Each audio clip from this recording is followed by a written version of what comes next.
Hello. তো আপনারা সবাই কেমন আছেন? আশা করি সবাই ভালো আছেন।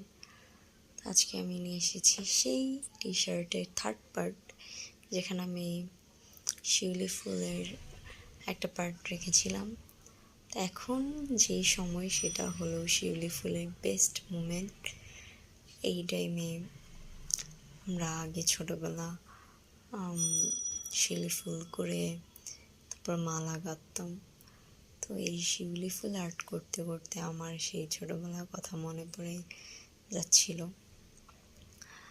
আমি আমার ফ্রেন্ডেরা সবাই ভোরে উঠে যেতাম যে কে কার আগে শিউলি ফুল উঠে নিয়ে আসতে পারি। তো আপনাদের আমার এই শিউলি ফুল আঁকা কি কেমন লেগেছে জানাবেন। আর এই টি শার্টটা যদি অর্ডার করতে চান ইনবক্স করবেন।